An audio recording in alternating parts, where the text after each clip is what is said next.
අයිබෝන් කියලා පිළිගන්නවා අදත් අපේ මధుව රිවිව් ප්ලස් YouTube channel එකට.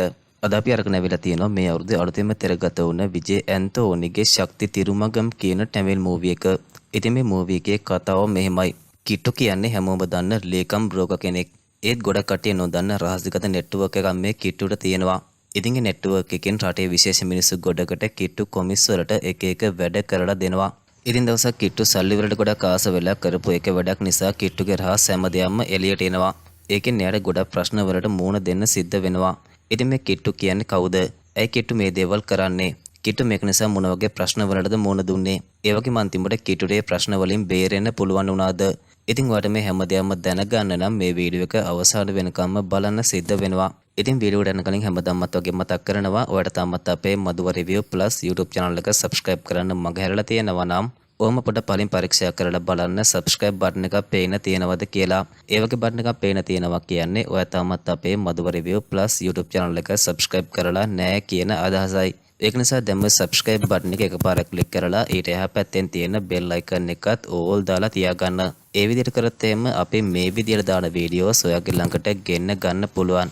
එහෙනම් ඉතින් තවත් වැඩි කතා බහන්න නැතුව අපි අමෝදත් මේ සුපිරිම ෆිල්ම් එකේ මොකද්ද සිද්ධ වෙන්නේ කියලා බලන්න.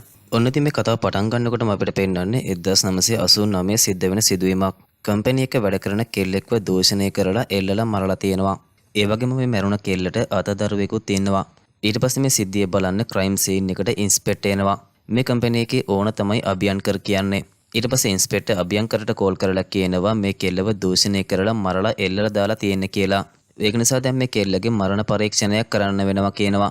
එතකොට අභියන්කර් ADGP කලිය පෙරුමාල් එක කතා කරන්නම් කියලා ඉන්ස්පෙක්ටරට කරන්න ඕනි දේවල් ගැන කියනවා. ඊට පස්සේ මේ ඉන්ස්පෙක්ටර් ඒ ඩෙඩ් බොඩි එකට ගිනි තියලා ඉවර වෙලා ඒ අතදරුවව කුණු කන්දක කුණු ගොඩක් ළඟින් ගිහිලා තියෙනවා. ඊට පස්සේ අපිට පෙන්වන්නේ 2025. ඒ කියන්නේ වර්තමානයේ සිද්ධ වෙන කතාව. ලේකම් ඔෆිස් එකෙන් නාගේන්දර් කියන මිනිසයා තවත් වයස්ක මිනිස්සු දෙන්නෙක්ව එළියට ඇදලා ගිහිලා දානවා. මේ දෙන්නකින් එක්කෙනෙක්ගේ නම තමයි සෙල්වම්. ඉතින් මේ සෙල්වම්ගේ ලීලිගේ ජොබ් එකේ වැඩක් නාගේන්දර CMගේ මාර්ගයෙන් කරලා දෙන්නම් කියලා ලක්ෂ 40ක් අරගෙන මේ කට්ටිය රවට්ටලා තියෙනවා. මේක අහලා එතන ඉන්න තේ කඩේ මිනිස්සයා කියනවා නාගේන්දර කියන්නේ මිනිස්ටර්ගේ මස්සිනා කියලා. ඒ වගේම මේ කෙනා සෙල්වම්ව සෙක්‍රටරි බ්‍රෝකර් කෙනෙක් වන කිට්ටු කියලා කෙනෙක්ගේ ළඟට යවනවා. ඉතින් මේ මිනිස්ටර් කොලෙක්ටර් ඇතුළු හැමෝම කට්ටිය පාටි දාන්න යන්නේ බවේරා කියන හොටෙල් එකට. ඉතින් ඒ හැමෝගෙම ළඟ ඉඳලා හැම දෙයක්ම හිතවත්ව කරලා දෙන්නේ කිට්ටු විසින්. ඊට පස්සේ සෙල්වම් කිට්ටුගේ ගෝලයා වන මාරන්ව හම්බ වෙන්න ගිහිල්ලා එයාගේ ප්‍රශ්නේ ගැන කියනවා. ඊට පස්සේ කිට්ටු කියනවා එයායි සල්ලි අරගෙන දෙන්නම් කියලා. ඒත් එකෙන් 125ක කොමිස් එකක් කිට්ටුට ඕනි කියනවා. ඊට පස්සේ මේ කිට්ටු එයා දන්න උසස් නිලධාරීන්ගේ මාර්ගෙන් ඒ මිනිස්ටර්ගේ පදවිය නැති කරලා දාලා කොහොම හරි කරලා ඒ සල්ලි සෙල්වම්ට අරගෙන දෙනවා. ඉතින් මෙහෙම හරි මාර්ගෙන් කරගන්න බැරි වුණ හැම වැඩක්ම කරගන්න උසස් පහත් තැන්වල ඉන්න හැමෝම කට්ටිය කිට්ටුව තමයි හොයාගෙන එන්නේ. ඒකෙන් පස්සේ අභියන්කර්ගේ වයිෆ් කිට්ටුට කෝල් කරලා යාගයක් තියෙනවා කියලා කිට්ටුට ඒකට ඕනි බඩු ටිකක් අරගෙන එන්න කියනවා. ඉතින් කෝටි ගණක් වියදම් කරලා මේ දවස් 7ක යාගයක් කරන්නේ අභියන්කර්ගේ රාජ්‍ය පදවියක් වෙනුවෙන්.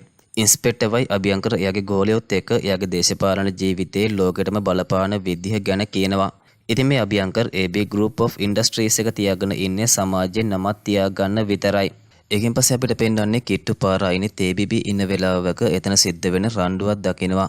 එතකොට ඒ රණ්ඩුවට ගොඩක් බය වෙලා ඉන්න වෙම්බු කියන කෙල්ලව දැකලා කිට්ටු වෙම්බු දිහාම බලාගෙන ඉන්නවා. ඊට පස්සේ ඊළඟ දවසේ කිට්ටු මල ගෙදරකට යනවා.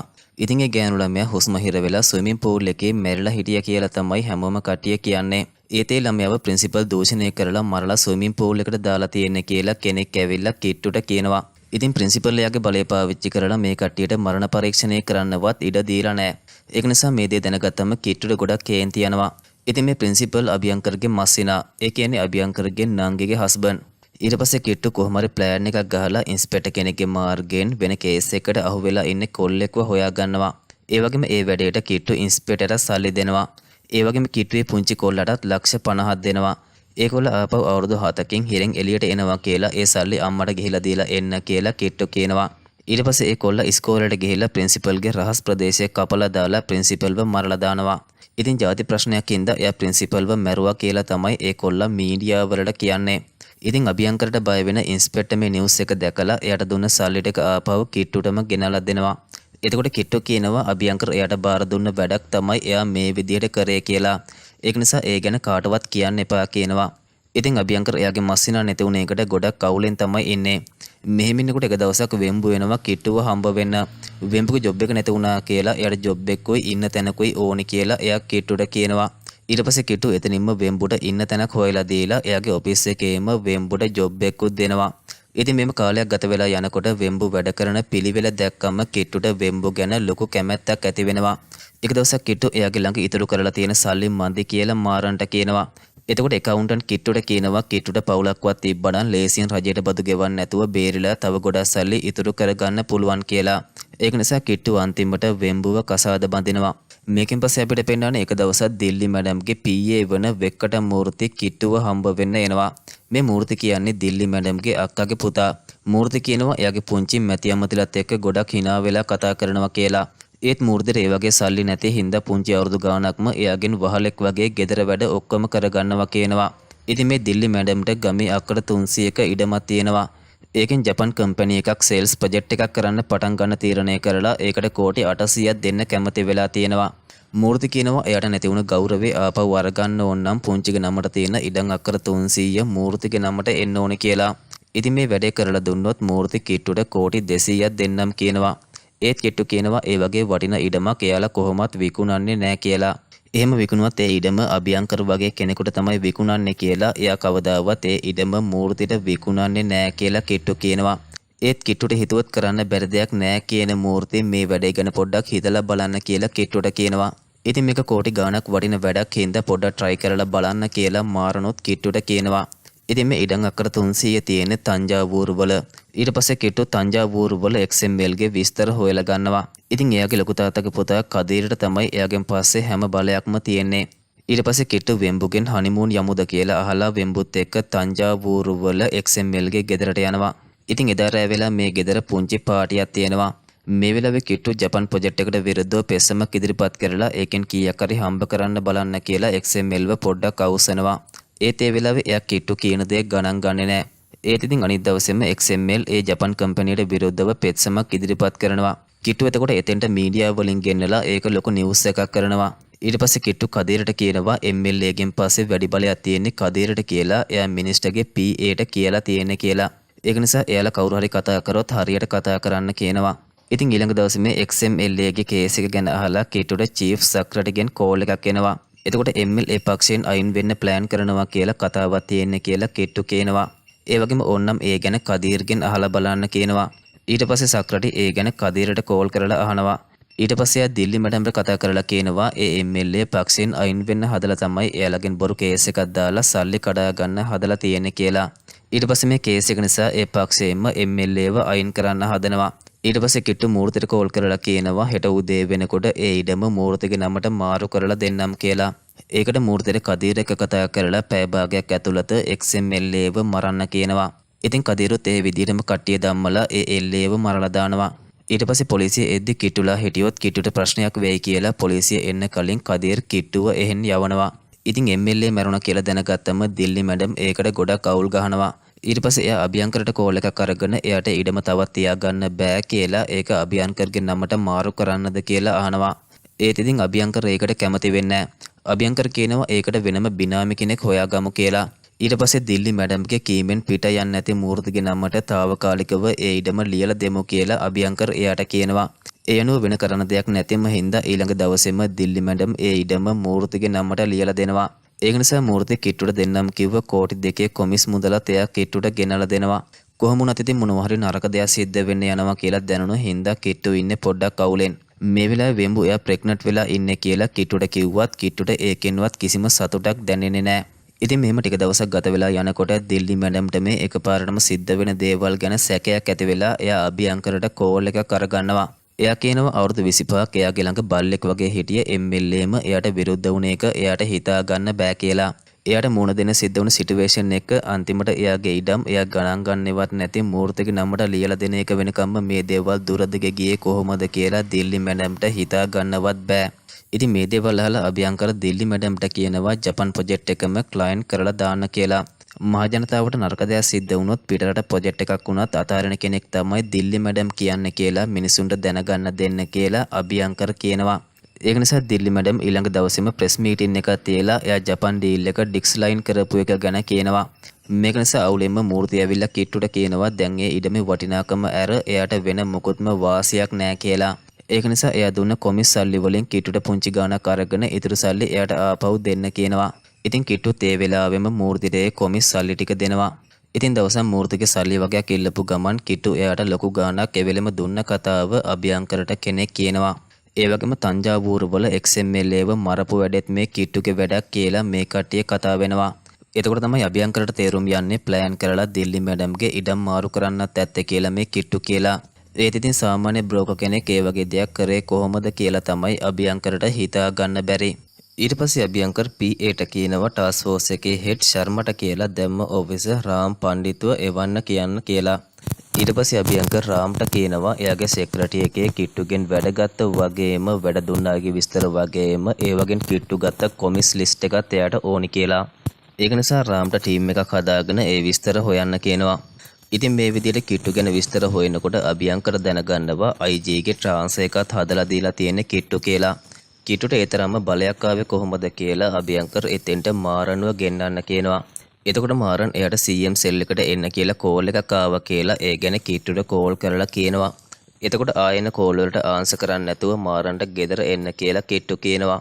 ඉතින් කිට්ටු දැනගන්නවා CM සෙල් එකේ මැති ඇමතිලා ගෙනලා ලොකු මීටින් එකක් තියෙනවා කියලා.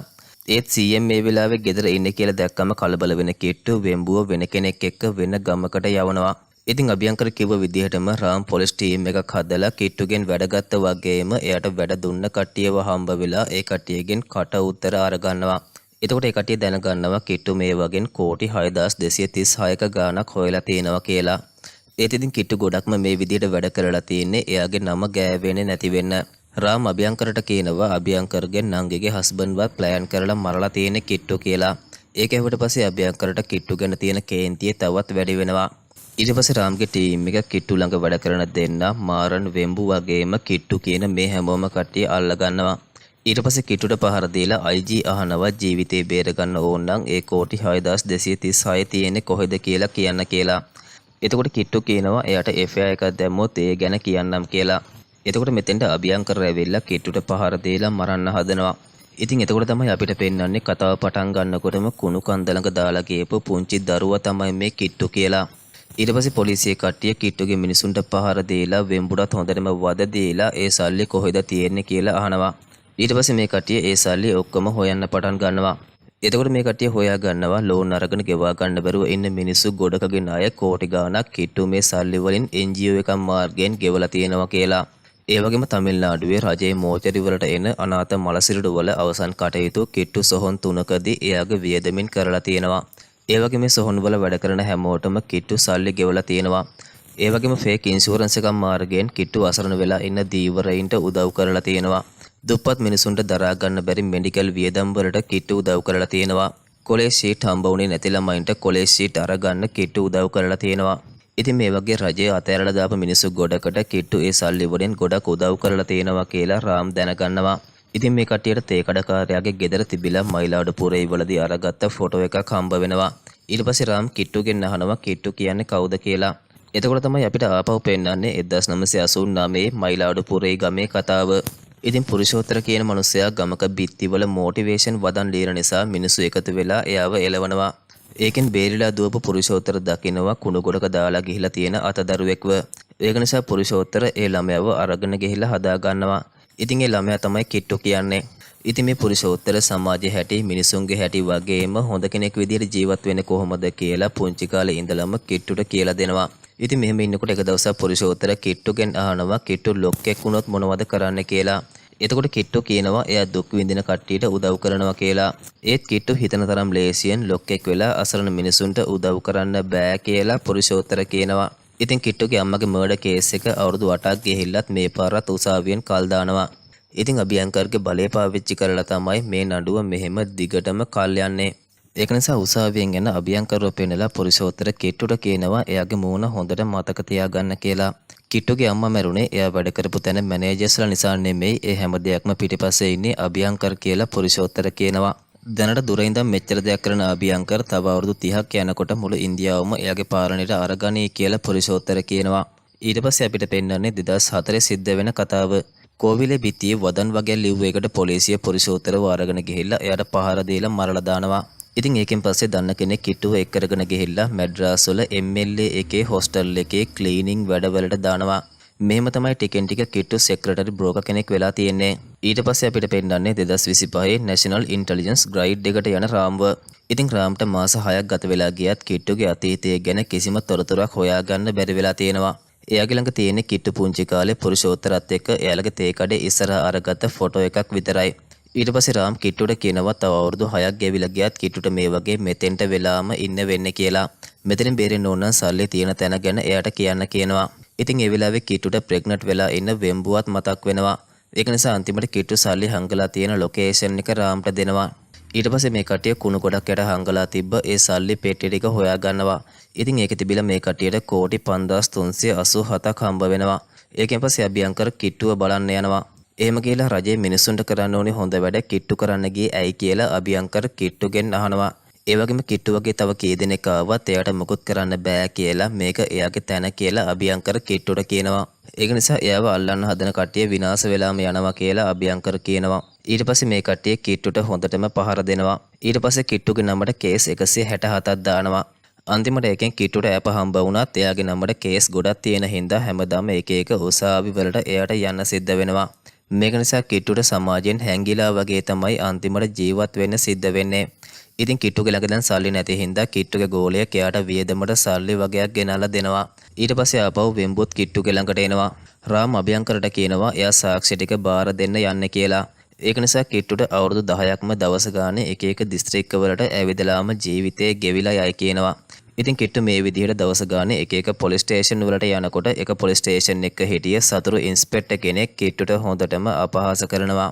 ඒක නිසා ගෙදර ඇවිල්ලා ඒ ගැන ගොඩක් දුක් වෙන මාරන් කියනවා එයාලා කරපු පව් වැඩවලට තමයි දැන් මෙහෙම දුක් විඳින්නේ කියලා. කිට්ටු එතකොට කියනවා අවංක වෙලා මේ සමාජයේ ජීවත් වෙන්න බෑ කියලා. එහෙම වුණොත් දුක් විඳින එක විතරයි ඉතුරු වෙන්නේ කියනවා. ඒක නිසා මේ වගේ සමාජයක කපටිකමින් ජීවත් වෙන එක වැරැද්දක් නෙමෙයි කියලා කිට්ටු කියනවා. මේ රටේ නීතිය තියෙන්නේ නරක කට්ටියෝ බේරලා හොඳ මිනිස්සුන්ව පාරට දාන්න. ඉතින් දේශපාලකයෝ රටේ අහිංසක මිනිස්සුන්ව හූරගෙන කන්නේ කියලා මේ වෙලාවේ පින්පව් බලන්නේ නෑ කියලා කිට්ටු කියනවා. ඉතින් මේ සිද්ධියෙන් පස්සේ ශ්‍රද්ධා හැමදේම පරීක්ෂා කරලා බලලා රාම්ට කියනවා කිට්ටුගේ කොමිස් සල්ලි එයාලා හොයාගත්ත සල්ලි එකට ගැලපෙන්නේ නෑ කියලා. ඒක නිසා කිට්ටු ගාව තව සල්ලි තියෙනවා කියලා කේස් එක මෙතනින් ඉවර වෙන්නේ නෑ කියනවා. කිට්ටු මාරන්ලාට කියනවා අභියංකර හැමෝම හිතනවා වගේ සාමාන්‍ය කෙනෙක් නෙමෙයි කියලා. එයාගේ යටතේ ඉන්ඩස්ට්‍රි 27ක් වගේ ගොඩක් දේවල් තියෙනවා කියනවා. ඒක නිසා අභියංකර මෙහි ඉඳන් මොන දේ කරත් ඒක ඇමරිකාවට වෙනකල් බලපානවා කියනවා. කිට්ටු කියනවා අවුරුදු ගාණක් මේ දේවල් කරලා අභියංකර් මේ තැනට ඇවිල්ලා තියෙන්නේ ඉන්දියාවේ ප්‍රෙසිඩන්ට් වෙන්න බලාපොරොත්තු වෙන්න කියලා. ඉතින් ලොකු පව එකක් නැතුව මෙච්චර විනාශයක් කරපු අභියංකර් ජනාධිපති වුණොත් රටම වෙන රටකට විකුණයි කියලා කිට්ටු කියනවා. කොහොම වුණත් මේ ජනාධිපති අපේක්ෂකයෙක් වන අභියංකර් දිනයි කියලා තමයි රටම බලාපොරොත්තු වෙන්නේ ඉන්නේ. කිට්ටු කියනවා අභියංකර් ගොඩක්ම නරක කෙනෙක් හින්දා එයාව නැති කරලම දාන්න ඕනේ කියලා. මේ අතරේ රාම්ගේ ටීම් එක මේ කිට්ටු ඉන්න ලොකේෂන් එක ළඟට ඇවිල්ලා මේ කට්ටිය ගැන ඔත්තු බලනවා. ඉතින් මේ දැන් කිට්ටු ඉන්න තත්ත්වෙත් එක්ක අභියංකර් එක්ක හැප්පෙන්න බෑ කියලා වෙඹු වගේම මාරන් දෙන්න කියනවා. එතකොට කිට්ටු කියනවා එයා දවස් 7ක් ඇතුළත අභියංකරව විනාශ කරලා පාරට වට්ටවනවා කියලා. ඊට පස්සේ කිට්ටු ඒ වෙනුවෙන් වැඩ කරන්න පටන් ගන්නවා.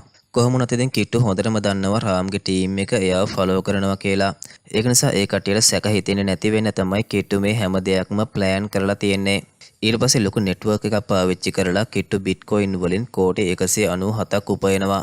ඒකට ජීවිතේ ලොකු අවදානමක් දාගෙන කිට්ටුගේ හොඳම ගෝලය තුන්දෙනා වන දිලීපන් පප්පු වගේම නන්දනී කියන තුන්දෙනා තමයි කිට්ටුට වැඩ කරන්නේ.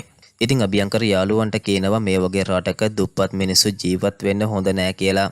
එයා ජනාධිපති වුණාම අස්සම් කරන පනත් වලින් දුප්පත් මිනිස්සුන්ට ජීවත් වෙන්න තියෙන ආසාව නැතිම කරලා දානවා කියලා අභියංකර් කියනවා. ඊට පස්සේ මිනිස්සුන්ට මොන දේ සිද්ධ වුණත් ඒකට නිදහසට හේතු කියලා ෂේප් වෙන්න පුළුවන් කියලා අභියංකර් කියනවා. මෙහෙම යනකොට එක දවසක් එකපාරටම අභියංකර්ගේ යටතේ තියෙන ෆැක්ටරි ඔක්කොගෙම වෛරස් ක්‍රෑෂ් එකක් වෙලා ඔක්කොම සිස්ටම් ටික විනාශ වෙලා යනවා. කම්පැනි නැවිලා ඒක හදන්න නම් අඩුම සතියක්වත් කාලේ ඕනි කියනවා. ඉතින් එහෙම වුණොත් ඒකෙන් අභියංකරට සතියකට කෝටි ගාණක් පාඩු වෙනවා. ඉතින් රාම්ට හොඳටම සැකයි මේක කිට්ටුගෙම වැඩක්ද කියලා. ඒක නිසා රාම් කිට්ටු ගැන ඔත්තු බලන්න දාලා ඉන්න ඔෆිසර්ලාගෙන් කෝල් කරලා ඒ ගැන අහනවා. ඒත් ඉතින් කිට්ටු එයාට පේන සාමාන්‍ය කෙනෙක් විදිහට ජීවත් වෙන හින්දා එයාට කිට්ටු ගැන කිසිම සැකයක් දැනෙන්නේ නැහැ. ඉතින් එදාම පොලිසියට වයසක මිනිස්සෙක් ගාව තිබිලා පොඩි බෝම්බයක් හම්බ වෙනවා. ඊට පස්සේ අපිට පෙන්වන්නේ රාම් මේ වෛරස් එක අයින් කරන්න টොප් හැකර්ස්ලා 3 දෙනෙක්ව ගෙන්නනවා. ඉතින් දවල් වෙනකොට අභියංකරගේ ෆැක්ටරි තුනේම මිනිස්සු නැති වෙලාවක බෝම්බ පුපුරලා විනාශ වෙලා යනවා. ඒකෙන් කෝටි ගානක මැෂින් වගේක් විනාශ වෙලා ගියපු නිසා අභියංකර කියනවා මේක පර්සනල් ඇටැක් එකක් කියලා. ඊට පස්සේ දිලීපන් අභියංකරගේ කම්පැනි එකේ ට්‍රක් එකක් ඇක්සිඩන්ට් කරවනවා. ඉතින් ඒකේ වගේම ඒත් එක්කම ආව ට්‍රක් ඔක්කොගෙම නීති විරෝධී විදිහට මස් වලට අරගෙන යන ගවයන් ගොඩක් ඉන්නවා. මේක නිසාම මේක ලොකු නිවුස් එකක් වෙනවා. ඉතින් මේ වෙලාවේ කිට්ටු ඉන්නේ කෝවිලේ උත්සවයකට සහභාගී වෙලා. ඒ වගේම ටික වෙලාවක් යනකොට අභියංකරගේ ගෙදර හදිසි වැටලීමකුත් සිද්ධ වෙනවා. ඉතින් එකපාරටම එක දිගටම මේ සිද්ධ වුණ දේවල් හින්දා එයා බලාපොරොත්තු ඉන්න ජනාධිපති ධූරයේ එයාට නැති වෙයි කියලා අභියංකර ගොඩක් කලබල වෙනවා. ඒ දිල්ලි මැඩම් කියනවා මේ වගේ දේවල් දේශපාලනයට බලපාන්නේ නැහැ කියලා. ඉතින් ඒකෙන් පස්සේ එදා රෑම කිට්ටු වෙම්බුව නල්ලූරු වලට යවනවා. ඊට පස්සේ කිට්ටු සාමාන්‍ය විදියට මාරන් එක අස්සන් කරන්න පොලිසියට යනවා. ඉතින් ඒ කට්ටිය ඉන්ස්පෙක්ටර් එන්න වෙලා යනවා කියලා මේ දෙන්නට එළියට වෙලා ඉන්න කියනවා. ඉතින් දිල්ලි මැඩම් රාම්ට කෝල් කරලා කියනවා දැම්ම කිට්ටුව ඇරස් කරන්න කියලා. ඒක නිසා රාම් පොලිස් ස්ටේෂන් එකට කෝල් කරලා කියනවා කිට්ටු එයාලා එනකල් පොලිස් ස්ටේෂන් එකේම තියාගන්න කියලා. ඒ ශ්‍රද්ධා වගේම රාම් දෙන්න මෙතෙන්ට එන්න කලින් පොලිසිය කටියට පහර දීලා කිට්ටු මාරන් එක්ක එතනින් පැන ගන්නවා. ඊට පස්සේ කිට්ටු යන්නේ පප්පු ඉන්න රහසිගත බංකර් එකට. මෙතන ඉඳන් තමයි පප්පු හැමදේම ඔපරේට් කරන්නේ. කිට්ටු නන්දනීට වගේම දිලීප් දෙන්නට එයාලගේ ඊළඟ ප්ලෑන් එක ගැන කියනවා. ඊට පස්සේ අපිට පෙන්වන්නේ මුම්බායි වල හොටෙල් එකකට එන ඉන්දියාවේ 4 වෙනි ධනවතා වන අමීර්ව. ප්ලෑන් එකට අනුව නන්දනී අමීරට බෙහෙත් එකක් විදලා සිහිය නැති කරවලා එයාව පැහැර ගන්නවා. කිට්ටු ඊට පස්සේ අමීර්ගේ තාත්තා ෆෙරෝසිට කෝල් කරනවා. ඉතින් එයා අභියංකරව ජනාධිපති කරවන්න කෝටි 8000ක් විරුද්ධ පක්ෂ කට්ටියට දීලා තියෙනවා. කිට්ටු කියනවා ඕන්නම් ඒ කට්ටියකින් ආපහු ඒ සල්ලි ෆෙරෝසිට ඉල්ල ගන්න කියලා. මොන දේ කරලා හරි හෙට උදේ වෙනකොට අභියංකර ජනාධිපති ධූර අපේක්ෂකයෙක් නෙමෙයි කියලා නිවුස් වලට එන්න ඕනේ කියලා කිට්ටු කියනවා. වැරදිලා හරි අභියංකර ජනාධිපති වුණොත් කිට්ටු අමීර්ව මරනවා කියනවා. ඊට පස්සේ ෆෙරෝසි අභියංකරට කෝල් කරලා එයාගේ පුතාව නිදහස් කරලා දෙන්න කියලා අභියංකරට හොඳටම බනිනවා. ඉතින් ෆෙරෝසි මේ වෙනකන් අභියංකරගේ දේශපාලනයට කෝටි ලක්ෂයකට වඩා වියදම් කරපු කෙනෙක්. ටික වෙලාවකින් කිට්ටු ෆෙරෝසිට කෝල් කරාම ඒක රාම්ගේ ටීම් එක කනෙක්ට් කර ගන්නවා. ඉතින් රාම් කියනවා ෆෙරෝසිම හිතුවත් ජනාධිපති අපේක්ෂකත්වයෙන් දැන් අභියංකරව අයින් කරන්න බෑ කියලා. ඒ වෙනුවට ෆෙරෝසියේ කෝටි 8000ක් දීලා කිට්ටු එයාගේ ටීම් එකත් එක්ක ආරක්ෂිතව වෙන රටකට යවන්න කැමතියි කියලා රාම් කියනවා. ඒත් ඉතින් කිට්ටු මේ ඔෆර් එකට කැමති වෙන්නේ නැහැ. ඒකෙන් පස්සේ රාම් එයාගේ ටීම් එකට බනිනවා මේ දේවල් ඔපරේට් කරන කෙනාව හොයාගන්න බැරි වුණ එකට. එතකොට මේ කට්ටිය හොයාගන්නවා ඒ හැමදේම කරන්නේ පප්පු කියලා. ඉතින් මේ පප්පු කියන්නේ ටැමිල් කොල්ලෙක්. 2019 iPhone එකක් ගන්න සල්ලි නැති හින්දා පප්පු iPhone network එකම ක්‍රෑෂ් කරලා තියෙනවා. ඉතින් එයාගේ නම වෙන එකක් වගේම එයාගේ යූසර් නේම් එක තමයි පප්පු කියන්නේ. ඒත් ඒ පප්පුව මේ වෙනකන් කවුරුත්ම දැකලා නැහැ කියලා කොල්ලෙක් රාම්ට කියනවා. ඉතින් ටික වෙලාවකින් පප්පුගේ උදව්වෙන් සිස්ටම් එක හැක් කරලා මූණ පේන්නේ නැති වෙන්න කිට්ටු රටටම ඇහෙන්න කතා කරනවා. එයා අවුරුදු ගාණක් වැඩ කරන ගමන් එකතු කරපු ඩේටාබේස් එකත් කිට්ටු මේ වීඩියෝ එකෙන් දෙනවා. ඒකේ තියෙන දුප්පත් මිනිසුන්ගේ හූරා කාපු දේශපාලකයන්ට විරුද්ධව තියෙන වීඩියෝස් ෆොටෝස් වගේම ඩොකියුමන්ට් වගේ සාක්ෂි ගොඩක්. ඉතින් කිට්ටු මේ ගැන කියන දේවල් මුළු රටේම මිනිස්සු අහගෙන ඉන්නවා. ඉතින් මේ අතර එක හැකර් කෙනෙක් පප්පුලා ඉන්න ලොකේෂන් එක හොයා ගන්නවා. ඒක අන්ඩර්ග්‍රවුන්ඩ් එකේ තියෙන බංකර් එකක්. මේ අතරේ පප්පු ආපහු රට යන්න පිටත් වෙලා යනවා. ටික වෙලාවකින් රාම් එයාගේ ටීම් එකත් එක්ක ඒ බංකර් එක වට කරනවා. මේ අතරේ අභියංකරගේ ප්‍රශ්නයේ හින්දා හැමෝගෙම රහස් එළියට එන එකට මුළු පාර්ලිමේන්තුවම හොඳටම කලබල වෙනවා. ඒක නිසා අන්තිමට ඒ කට්ටිය පක්ෂයෙන් වගේම ජනාධිපති ධූර අපේක්ෂකත්වයෙන් අභියංකරව අයින් කරනවා. ඉතින් කිට්ටු රාම්ට කියනවා අභියංකර බංකර් එක ඇතුළට ආවොත් විතරයි එයා අමීරව නිදහස් කරන්න කියලා. ඒක නිසා අභියංකරව ගෙන්නලා එයාට හිටන් බටන් කැමරාව සෙට් කරලා එයාව බංකර් එක ඇතුළට යවනවා. අභියංකර ඉතින් එයාගේ අතින්ම කිට්ටුව මරනවා කියලා තමයි ගොඩක් කේන්තියෙන් ඒ බංකර් එක ඇතුළට යන්නේ. ඊට පස්සේ කිට්ටු කිව්වාම නන්දනී අමීර්ව පාරට ගෙනල්ලා දාලා යනවා. එතකොට තමයි රාම් දැනගන්නේ අමීර් මෙච්චර වෙලා බංකර් එක ඇතුළේ නෙමෙයි ඉඳලා තියෙන්නේ කියලා. ඉතින් කිට්ටු අභියංකරව මෙතන හිර කර ගන්නවා. එතකොට අභියංකර කියනවා එයා දුන්න සාක්ෂි වලින් කාටවත් මුකුත්ම කරන්න බෑ කියලා. උදේ වෙනකොට වෙන කලබලයක් කරලා ඒ ටොපික් එකම වෙනස් කරාම හැමෝටම මේ ගැන අමතක වෙයි කියලා අභියංකර කියනවා. ඉතින් අභියංකර හැම වෙලෙම වගේ මේ වෙලාවේ දුප්පත් මිනිස්සු ගැන ගොඩක් පහත් විදිහට තමයි කතා කරන්නේ. ඒක නිසා අන්තිමට කිට්ටු අභියංකරගේ බෙල්ල කපලා මරලා දානවා. ඉතින් ඒක වීඩියෝ එකෙන් දැකලා ෂොක් වෙන රාම්ගේ ටීම් එක බංකර් එකට වෙඩි තියනවා. ඉතින් මේ වෙලාවේ අපිට පෙන්නන්නේ කන්දක් උඩ ඉඳන් කිට්ටු ඉපදුන විදිය. ඒ වගේම මේ වෙලාවේ වෙම්බුට ළමයාත් හම්බ වෙනවා. ඉතින් රාමයාගේ ටීම් එකත් එක්ක බංකර් එක ඇතුළට යන ටිකට කිට්ටු ටනල් එකකින් එතනින් පැන ගන්නවා. එතනින් පස්සේ කිට්ටු අතුරුදහන් වෙනවා. එයා කට්ටියට පේන්නේ නැතුව හිටියත් ගෝලයන්ව ධම්මලා දිගටම කලින් වගේ මිනිස්සුන්ට හොඳ වැඩම කරනවා. අන්තිමට කිට්ටු වෙම්බුව බලාගත්ත ගෑනු කෙනාට කාමරේ සල්ලි තියලා වෙම්බුවයි ළමයාවයි එතනින් අරගෙන එතනින් කාටවත් පේන්නේ නැති වෙන්න පැනලා යනවා. ඉතින් මෙන්න මේ විදිහට තමයි මේ ලස්සන කතාවත් අවසාන වෙන්නේ. ඒ වගේම මේ ෆිල්ම් එක ගැන ඔයාලගේ අදහස් අනිවාර්යයෙන්ම පහලින් කමෙන්ට් කරන්න කියලා මතක් කරනවා. හරි එහෙනම් තවත් දවසක මේ වගේ සුපිරිම සුපිරි ෆිල්ම් එකකින් හම්බ වෙනකල් ඔයාලා හැමෝටම සුබ දවසක්.